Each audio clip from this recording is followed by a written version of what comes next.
Aujourd'hui, je vous parle du baiser du prodige de Philippe Brialard. L'histoire commence avec un jeune homme de 14 ans qui se fait harceler.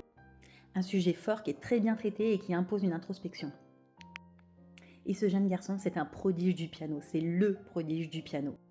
Et il a une deuxième passion, il adore la peinture de Monet. Et près de chez lui, il y a un endroit où il peut aller admirer le tableau des Nymphéas. Je vous invite à aller le regarder avant de lire le livre.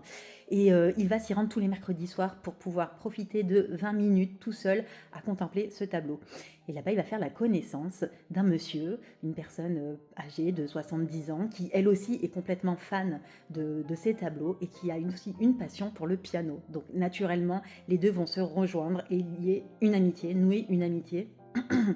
Mais une amitié triple, puisqu'il y aura la passion du piano, la passion de la peinture et une troisième passion.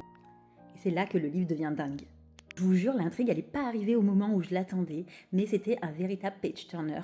J'étais obligée à chaque fin de chapitre de commencer le suivant, je m'arrêtais pas parce que je voulais savoir comment ça allait se passer. Et ce qui est hyper fort dans ce livre, c'est qu'on s'attache à des personnages qui sont pas forcément du côté du bien. Alors attention, l'auteur a une plume très riche, très fluide, très précise, décrit très bien les décors, j'ai adoré, je me suis très bien plongée dans toute l'histoire. Je suis souvent allée écouter ou regarder les œuvres qui étaient citées dans le livre, j'ai trouvé ça très intéressant. J'ai aussi souvent ouvert le dictionnaire parce qu'il y avait plein de mots que je ne connaissais pas, donc je préfère l'avouer. Mais vraiment une plume très agréable à lire. Je pense vraiment que ce livre pourrait devenir un jour un super film, un film glaçant.